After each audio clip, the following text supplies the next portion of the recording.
Welcome to the deep dive, where we take these really complex source materials, could be cutting-edge research, could be exhaustive biographies, and we just distill them down to the essential, unforgettable nuggets of knowledge, getting the shortcut to being truly well-informed. And today, we are immersing ourselves in the extraordinary life and work of a really singular figure, Manuel del Valle y Colón. Right. He's an attorney who shaped landmark civil rights law, a rigorous scholar, and on top of all that, a poet of just staggering output. Our sources today give us this really unique opportunity to connect what feel like totally disparate worlds. We have these detailed excerpts from his extensive biography, which chart his just formidable path from the housing projects of New York to the halls of the Ivy League and federal legal service. And crucially, we also have access to his latest collection, Omnibus Poetry for Sucks. So our mission today is to move beyond just, a simple recitation of accomplishments. We want to connect the profound legal and activist achievements of his life, his literal fight for language rights and civil justice in the courts, with his deep internal philosophical exploration of sound and silence as he captures it in his poetry. Yeah, we're tracing the journey of a mind that moved from the loudest cacophony of New York City life to this profound search for internal quietude through meditation. So what happens? What happens when someone who is tasked with defining and articulating justice in the very precise, demanding language of law also uses poetry to explore the interior landscape of memory, trauma, and emotion? That's our central investigation today. I love the descriptive language his biographers use. They present him as a rare voice of authenticity, intellect, and creativity. And his life story itself is just this dynamic narrative of passage and return moving between New York and Puerto Rico and spanning two critical realms, the legal and the luminous. The legal and the luminous, that's good. Isn't it? And think about that trajectory. From the East Harlem housing projects through the demanding curriculum of Brooklyn Technical High School, straight into the rigorous atmosphere of Princeton and Yale law. That is not luck. That is a path forged entirely through intellectual labor and, fierce commitment. To really appreciate the scale of the structural legal change Del Valle accomplished, I think we first need to understand the philosophical engine that processes the world around him. Which is his poetry. His volume, Omnibus Poetry 54th Sounds, is essentially a dedication to finding meaning in the sonic landscape of modern life, whether that meaning resides in cacophony or melody. Right. It's a body of work created as a direct response to a world that's constantly, as he says, challenged by noise and disorder. Absolutely. And it's not just a poetic volume. It's a multidisciplinary intellectual undertaking. The source material notes he dedicates the volume to his teachers of Chinese, Thai, and Japanese, acknowledging that their instruction profoundly expanded his linguistic, cultural, and spiritual vocabulary. So this isn't just about English verse. This global perspective, this incorporation of Eastern philosophy and linguistic precision, it informs the entire collection. It really elevates it. And to structure this vast topic, the volume lays out 9 central thematic concerns. Now, instead of just listing them all, let's look at the spectrum of what he covers. Okay. We start with sound as mere perception and absence, the problem of silence. Then we move to sound as emotional memory and trauma, like an archive of the past. Then sound as gritty labor and survival, the mechanical city. And finally, it gets into sound as inner struggle, healing, and ultimately meaning-making. It's like a comprehensive sonic map of existence. Exactly. Okay, so let's unpack this core idea of silence, the absence of sound, because it feels like the necessary antidote to the city stress he grew up with. The poem, Silence Makes No Sound, immediately challenges our everyday definition of quiet. It's a remarkable piece of psychological observation. He posits that silence makes no sound, though the brain treats it as an object. So it's not a void to the brain sees it as an entity in itself. Precisely. When a pause in the external world persists longer than the brain anticipates, we become acutely aware of our own internal environment. The brain essentially fills that void with internal noise. And what kind of noise is that? Is it just thoughts or something else? It's more primal. It's the sound of our own biology. A listener starts sensing their heartbeat, their breathing, or as the source notes, a sensation of pressure or weight, blood flowing in the ears. Wow. We basically become aware of the body's constant mechanical hum. This is why he says that when we search for silence, we create a sense of nothingness, make perceptible what is not there. So if we're hearing our own internal mechanics, then true silence it's an illusion. We're always carrying the noise with us. Exactly. He concludes that silence was never a sound, nor a reflection of a sound, but the absence of a sound in a world that will not allow it. A world that will not allow it. And he contrasts this with attempts to find quietude externally. If you go to a forest, you think it's silent, but it's not. It's full of birds, insects, animals, each sound having its own complex meaning. And even in a deliberate internal state like meditation, which he explores, the mind itself is initially abuzz with words, thoughts. It's constantly working against the environment until a shift occurs. And that effort, the effort of calming the body through breath, that's the conscious intent striving against that internal noise. For Del Valle, only when the mind is calmed enough do visuals replace the busy mind. The philosophical conclusion here is powerful, especially coming from someone who grew up in, the incredibly intense audio environment of New York City. So what does this sustained meditation on silence ultimately yield for him? Since there is no way to silence the sounds of the universe, life becomes built on deliberate choice. The choice of what to listen to. The choice of which sounds to give meaning to, and which to filter out. Silence, as an intentional state, a reflection of choice, exists to calm the nerves and invoke the spirit to prevail over the stress of an urban day. It's a survival mechanism. It's a necessary retreat, forged in opposition to the cacophony of his upbringing. So there's the first essential link right there. The man who fights for the right to speak in law must first fight for his own right to be silent in his poetry. Exactly. That deep need for internal control makes perfect sense when you look at how sound ties into emotional memory and trauma, especially childhood trauma, which the poetry addresses so directly. The sources reveal a really profound poetic exploration of a parent's divorce. He archives this intense emotional rupture through a sudden change in the sonic world. The only remaining sound is often the child's crying, a sound of protest and anguish that is ultimately unable to change the situation. And this moves beyond just simple sorrow. The poem details the severity of the reaction, noting that some trauma can be so severe that they have lost their hearing, a physical mark, a sign of loss embedded in one's ears. The world changes completely in an instant.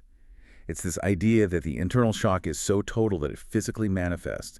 It's a private intensity that others just can't comprehend. And this rupture, it imposed an adult role far too early upon the 9-year-old male child. Far too early. He was called upon to assume an adult role, to become his mother's comforter-in-chief and his brother's guardian.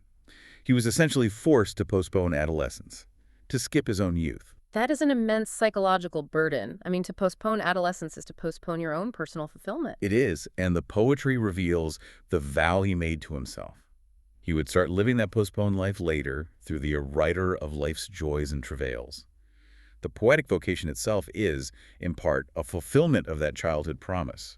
It's a creative effort to recover the time and innocence lost to that premature responsibility through the deliberate craft of art and articulation. So, the deep dive into law and the meticulous craft of poetry are really two sides of the same coin. They're attempts to bring order and expression to the emotional chaos that was forged in his youth. Which, I think, brings us to the soundtrack of that youth. The sounds of urban identity and escape. Yes, the sound of the city is intrinsically linked to cognition and problem-solving in his work. The source material details how the three main modes of transportation serve different mental functions for him. Right, riding the subway was time to think, a bus was time to sleep, and a plane was time to read. The New York City subway, with its overwhelming acoustic environment, became the place for critical thought. Think about it. The loud screeching brakes, the rhythmic clash of wheels, the loud horn blasts, the mechanical announcements, and that relentless subterranean rhythm. The da-da-da-da-ra-rum-rumble. So why is that chaos the engine for thinking? It seems counterintuitive. Because it demands constant intellectual labor just to exist within it. It requires a continual sorting out of sounds, assigning the meaning for survival. Do they signal an immediate threat, which is fear, or merely routine mechanical operation safety? Are they a distraction, or are they a source of energy attraction? That sorting process is a necessity for survival in that environment. I get that. And it provides context where meaning is made in combination with thinking. The urban cacophony, while intensely stressful, actually stimulates the imagination by forcing those defining moments of action or angst. It makes sense that someone who mastered sorting out complex auditory information for survival would go on to master sorting out complex legal information for structural change. Blanket. We also see these deliberate soundscapes used as emotional antidotes to this urban stress. The sources reference his brothers who volunteer with a veterinary team in the cool, harmonious villages of Chiang Mai. And that experience is explicitly valued for its harmony. It acts as an antidote to the stress of the city. It represents a different kind of shared, labor quiet, communal, focused on healing. But then you flip that, and you get the intentional chaos of the punk club, which is also vividly captured in his poetry. The punk club is a totally different kind of noise. It's voluntary, it's deliberate chaos. The poetry describes the cacophony of the punk sound, filling the body with energy, creating gyrations that mirror the chaos of the punked music. And we hear about the design student wearing his silver choker and black pants, who is just dedicated to his punk model idol. The club provides a new world, both dark and friendly. It's a space where the intensity of the riveting sounds allows you to forget your external anxieties. It's an intense escape, a release valve for the pressure built up by the city and the demands of education. And this sound world directly feeds into creative labor, specifically design. We move from the intense music to the sounds of creation in the design studio. The machinery itself becomes the ambience of creation. The poem details the design students working all night, armed with scissors and thimbles, hearing the whirring, clicking, and humming sound of the sewing machine needle moving across the fabric. That sound is the opposite of the screeching subway brakes. It's productive noise. Absolutely. The pedal is used to make the machine go faster and the hums go louder. This machinery is not something to be feared. It is deployed with boldness, transforming a design concept into a wearable garment. The source describes this as a shared joy, an adventure where weeks of research and thinking turn into a tangible dream. And what's crucial here is that this joint creation is achieved without ever demanding that either give up their individuality. Their personal identities are preserved in the black uniformity of their own garments, but the creation is communal. Which teaches a valuable lesson for an activist.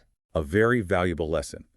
That sound, even mechanical sound, can build community and facilitate creation without requiring the loss of the individual self. And that becomes a core theme for someone who would later fight fiercely for the language rights of groups while preserving individual dignity. Okay, so we've established this profound internal architecture, this sensitivity to sound, silence, trauma, and the mechanisms of escape and creation. Now we have to trace how he built the external structures, the educational and legal tools that were necessary to articulate and repair that damage in the wider world. Right. So how did a young man steeped in that intense urban landscape navigate the powerful systems he would later fight to fundamentally change? Exactly. His biography provides the map. Manuel de Valle Colón was born in October 1948 in New York City. His parents hailed from Atillo and Moca, Puerto Rico, grounding him firmly in the diasporic community of East Harlem. And his childhood was defined by the public housing projects. He started in the Carver houses on East 102nd Street, then moved to the Douglas projects on West 102nd Street and Amsterdam Avenue when he was 9. He attended the public schools of both East and West Harlem, PS 72, PS 179, and Junior High School 54. These experiences, living amidst the specific stresses and realities of the city, they provided the undeniable context for the systemic legal battles he would later wage for education and due process. The next phase was pivotal. Brooklyn Technical High School. He entered in 1962, graduated in 1966, majoring in the demanding college preparatory program. Brooklyn Tech wasn't just any high school. It was an environment focused on intellectual rigor and preparation for elite universities. This is really where his intellectual and political engagement took flight. You can see it in the list of his extracurriculars. Yeah. It already sketches the outline of his future career. He was a member of the Free World Club, which dealt with international affairs, the polling squad. Doing actual polling for NYC elections, so he was learning data collection early on. Right. The debating society. And he was manager of the fencing team. His classmates' yearbook notes are wonderfully telling. They reveal his personality as an amateur philosopher, an inquiring historian, and someone relentlessly in search for complete knowledge. But the most crucial involvement was his political training. Without a doubt, he is a member of the Aspira Club and, significantly, the Issues and Actions chairman of the Aspira Club's federation. This was not a passive role. Aspira, founded by Antonia Pantoja, was dedicated to Puerto Rican youth development and leadership. This was intense, practical training in community organizing and advocacy. And he wasn't just a member, he was being mentored by giants of the community. Antonia Pantoja herself, the founder, Yolanda Sanchez, former executive director of the East Harlem Tenants Council, and Isara Santiago, a future college president. That mentorship network provided the tactical, on-the-ground skills necessary to understand how to articulate policy needs and achieve institutional change. He learned how to fight for the sound of his community to be heard. So from Brooklyn Tech, he then embarks on this highly enriching, non-linear educational path. Right. He was selected for a postgraduate year at the Yale Transitional Year program from 66 to 67, which was a clear recognition of his potential for rigorous academic work. Then he attended Wesleyan University from 67 to 69. And while he's there, the blend of activism and academics is already clear. In the fall of 68, he received a health grant for research specifically into identity issues, a clear precursor to his later work on national origin discrimination. And he didn't stay locked in the ivory tower. He applied his knowledge, practically, by taking a break to recruit minority students for colleges in NYC, and he received academic credit for it through Wesleyan's American Studies program. This continuous blending of theoretical study with actionable social engagement really defines his early career. It does. And then the global immersion followed, expanding his worldview and linguistic skills. In the spring of 69, he studied Spanish literature in Madrid, Spain. Then, in the summer of 69, he went to Puerto Rico, studying history, literature, and political science at the University of Puerto Rico. That summer in Puerto Rico was profoundly productive, wasn't it? He used the time to compile materials and prepare a syllabus for a course on the history and politics of Puerto Rico. He wasn't just passively learning. He was organizing and structuring knowledge for the explicit purpose of teaching and advocacy. And this preparatory work led directly to Princeton University, where he transferred in the summer of 1969, graduating in 71. The atmosphere at Princeton in 1969 was one of heightened political and social consciousness. He immediately turned his academic study into institutional impact. He majored in history, Latin American studies, and Afro-American studies, but simultaneously founded the Latino organization on campus. And he actively recruited Latinos and Latinas and secured university approval for instituting that very seminar he had designed the previous summer, one of the first Ivy League seminars on the history and politics of Puerto Rico. He literally transformed the academic landscape of the university.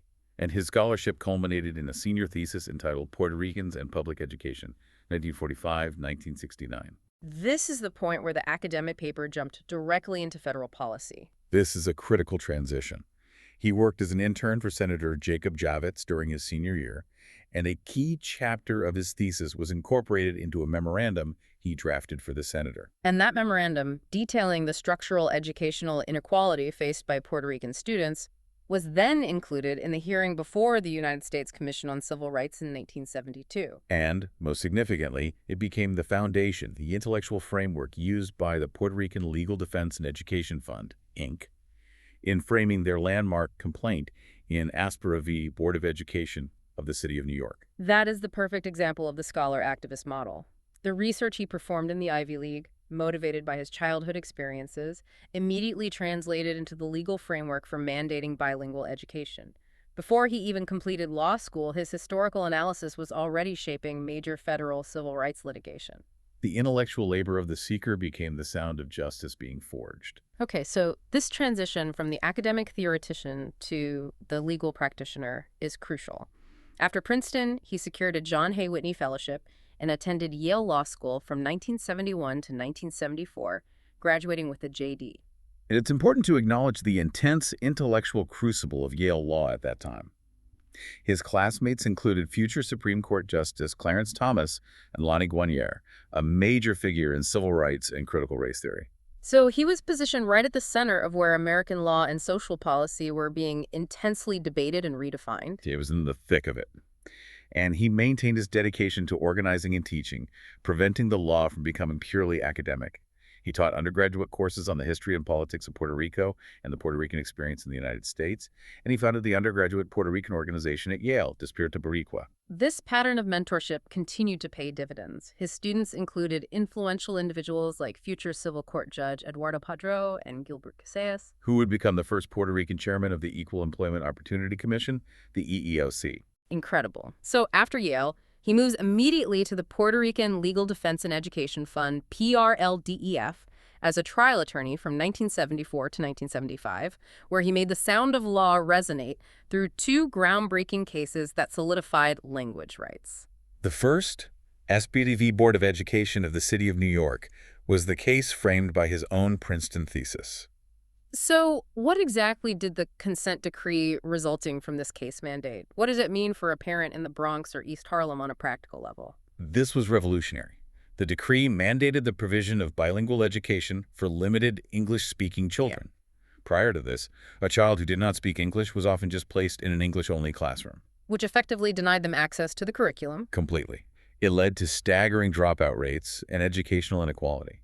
The consent decree required the city to identify those students and provide instruction in both English and Spanish until they were proficient in English. It was a tangible victory. A student's voice, previously silenced by the structural barrier of language, was now legally required to be heard and nurtured. That's a massive structural shift for the largest school system in the country. And the second case, Pobon v. Levine, addressed the critical issue of due process rights within the bureaucracy. Yes, Pobon v. Levine focused on unemployment benefits. Prior to this case, Spanish-speaking claimants seeking unemployment benefits from the New York State Unemployment Insurance Division would often receive notices, forms, and instructions only in English. So if they missed a deadline or misunderstood a requirement, their benefits were denied, often without a meaningful opportunity to appeal. Exactly. It was a systemic breakdown of due process, where the bureaucracy used language as a de facto barrier. So what did the case change? The outcome of Pobon v. Levine mandated that bilingual notice be afforded to Puerto Rican and other Spanish-speaking claimants. This wasn't just about translation. It was about ensuring effective communication. Both Aspera and Pobon really solidified this principle that language barriers cannot be used as a structural tool for denying access to fundamental rights, whether it's education or economic security. He was literally carving out space in the legal system to ensure that Spanish-speaking voices could not be arbitrarily ignored. He was fighting the external noise of bureaucratic confusion by imposing the clear, mandatory sound of legal communication. Following this period of intense litigation, he moved into federal service with the United States Department of Labor, Office of the Solicitor, from 1975 to 1987. During this decade, he prosecuted federal labor law violations across New York, New Jersey, and Puerto Rico. This was a transition from civil rights defense to enforcing federal standards, ensuring that the dignity of labor, another key thematic concern in his poetry, was upheld in practice. And at the same time, his scholarly output continued to provide the intellectual backbone for the movement. He was selected for a prestigious Rockefeller Foundation Fellowship for 83-84, which took him to the London School of Economics and Political Science. There, he focused on preparing a thesis on the jurisprudence of Puerto Rico before the United States Supreme Court, which was later published. He was constantly analyzing the legal status of Puerto Rico and Hispanics within the broader U.S. framework, publishing articles like Language Rights and Due Process Hispanics in the United States. But the culmination of this scholarly dedication was his development of what is known as the national origin paradigm. This sounds like a complex legal concept that needs some unpacking. It's perhaps his most critical academic contribution to civil rights law. From 1986 to 1987, he held a Ford Foundation Fellowship specifically to investigate the legal problems associated with national origin discrimination against Hispanics. This research resulted in a comprehensive 400-page monograph in 1987. Okay, so before this work, how is discrimination based on language or cultural differences typically treated in court? What was the gap he was trying to fill? Historically, proving discrimination based strictly on national origin, the country you or your ancestors came from, that was pretty clear-cut.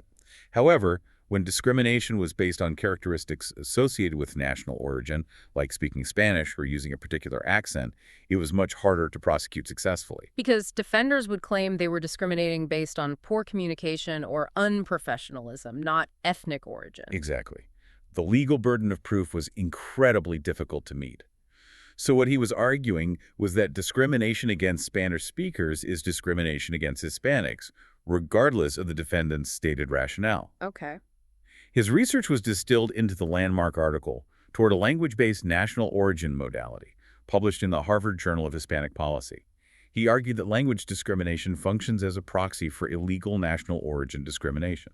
So by establishing this modality, he provided legal practitioners with a powerful intellectual tool to connect seemingly neutral language policies directly to systemic ethnic bias. Yes. And this fundamentally changed how these cases were litigated and protected. Countless individuals who faced job loss or harassment simply for speaking their native language.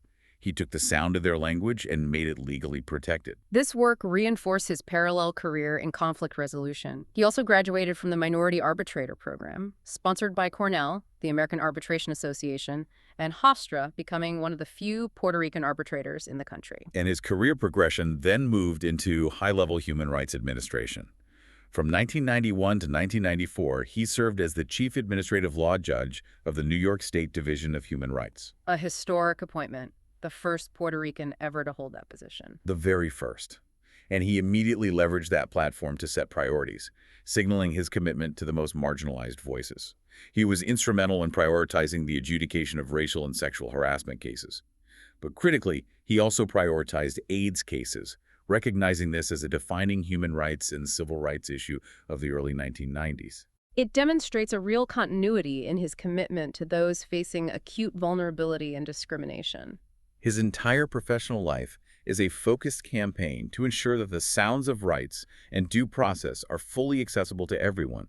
From his final long-term federal role as Chief ALJ for the Social Security Administration in San Juan, to his work as an impartial hearing officer for the New York City Board of Education, regarding special education programs for disabled children. And even a brief but focused period as Vice President and Associate General Counsel for healthcare maintenance organizations, focusing on the medical assistance population. Yet another segment of society that often faces structural barriers to access. It's a relentless demonstration of leveraging institutional power for progressive ends. We've traced the architecture of his life, the sounds of trauma, the sounds of the city, and the sounds of legal precedent. So now let's explore the echo of his work, the profound impact of his intentional life on others. This is where the story of the seeker truly becomes a blueprint for the learner. And the most famous connection is, of course, with Supreme Court Justice Sonia Sotomayor. Right. The sources confirm that he was introduced to her when he was teaching at Princeton School of Public and International Affairs, facilitated by Dr. Frank Ayala, who was the first Latino assistant dean of students there. And that initial connection formed a lasting bond. He was present at her Supreme Court investiture, having been invited by his Yale classmate, Justice Thomas. But the most eloquent testament to his legacy is the handwritten inscription Sotomayor penned in his copy of her memoir, My Beloved World.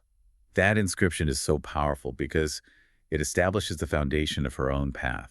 She wrote, "Manuel, you are my first role model, someone with a passion for fighting for change. Thank you for all you have done for so many and for what you continue to do." To be recognized by a Supreme Court justice as her first role model in the fight for change, that speaks volumes. It shows that his enthusiasm, his intellectual rigor, his dedication to institutional advocacy were foundational to her own trajectory. It highlights his role not just as a lawyer, but as an intellectual activator. And that impact wasn't just limited to high-profile figures. It was about the everyday, persistent work of intellectual activation among his students. Dr. Daniel Aberondo, one of his former students at Fordham University, provides this extended anecdote that beautifully frames Del Valle's role as the crucial bridge in the life of a critical thinker. Aberondo's story starts with a remarkable foundation. His parents, who had only a second-grade education, but taught him an essential life skill, the need for thoughtful, unhurried analysis. They taught him that rarely do life instances and happenings require an immediate decision. Take your time and analyze things from multiple angles, then make a decision. That's a foundational commitment to critical thinking right there. Then came the formal permission to question. Aberondo recounts his aha moment from his sixth-grade teacher, Ms. Caroline Malinowski, even in a Catholic school setting, who told him, "You kids need to learn how to question everything." That gave him the necessary license to look critically at the world around him. That intellectual curiosity led to intense self-education, which he humorously refers to as studying at UCLA, the university at the corner of Lenox Avenue. And this critical thought led him to the realization that both Harlem and Puerto Rico existed not just as places, but as colonized jurisdictions. An insight that was defining, leading him to study in Puerto Rico and eventually pursue higher education. And this is where Manuel Del Valle stepped in. He served as the link between Aberondo's self-gathered knowledge and the intellectual rigor needed to apply it. Aberondo explicitly states that Del Valle became the bridge between his questions and his life's work. So how did Del Valle fulfill that role practically? What did he do? He taught Ibarrondo how to conceptualize and articulate the knowledge he had gathered, knowledge about law, Puerto Rican history, and social systems. And more importantly than providing answers, de Valle taught him how to develop further questions and how to prepare myself as a professional. That is the true definition of scholarly mentorship. It's teaching the tools to conceptualize new questions and to navigate the institutional structures effectively. Yes. And Ibarrondo's conclusion brings this entire thread together.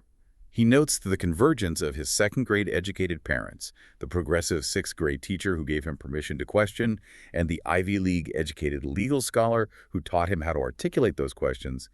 That convergence shaped his entire intellectual journey. It just underscores that advocacy requires both grassroots wisdom and high-level intellectual tools. And this commitment to intellectual labor and expression is visible not only in his mentorship, but in the sheer staggering breadth of his own poetic output. We focus today on sounds, but remember, this is just one of over 54 volumes listed in the Omnibus Poetry series. Over 54 volumes. That covers themes like goddesses, pandemic, fencing, Yuang desire, and the geometry of love. This colossal output underscores the idea that for Del Valle, interpreting the world, examining its complexity, its beauty, its chaos, is a constant and necessary form of creative labor that occurs alongside his intense professional duties as an attorney and a judge. His life reinforces that biographical statement that he does not merely dwell in this world, he reimagines it through law, through longing, through the luminous labor of truth and art. The pursuit of silence and the pursuit of law are just inextricably linked in his identity. So what we've distilled from this deep dive is a life defined by articulation, by rigor, and by the continuous effort to impose necessary structure upon both internal and external chaos. Manuel del Valle Colón's journey from the Douglas Projects to establishing major legal precedent confirms that the pursuit of justice and the pursuit of art are often inseparable. They really are. Both demand rigorous, deep listening and the precise articulation of what is heard. And his legal work provides a clear blueprint for leveraging intense intellectual curiosity and legal acumen to achieve structural change. You see it in the bilingual education mandates, the bilingual notices, and the development of the national origin paradigm. He forced the external world to sound the language of justice clearly. Yet his poetry reveals the necessary internal fight. It's dedicated to processing the often traumatic external world, noting that the enemy is within, never external, and that to extinguish the sounds of that internal enemy, one must seek meditative quietude. It collapses before silence, focus, and the sound of peace. Which creates a fascinating duality. His life's mission was ensuring that marginalized voices achieved sound, the right to be heard, understood, and communicated with in their own language. And his poetic necessity was achieving silence, the ability to calm the internal mechanisms and allow the mind the clarity necessary for deep, luminous, creative labor to return. So we leave you with this final provocative thought. Consider the connection between fighting for the explicit, necessary right to language, the mandated sound of bilingual notices in education, and the personal meditative need for ultimate silence that is required for intellectual integrity and creativity to thrive. Where in your life today are you consciously fighting for the necessary sound, and where are you deliberately fighting for the necessary silence?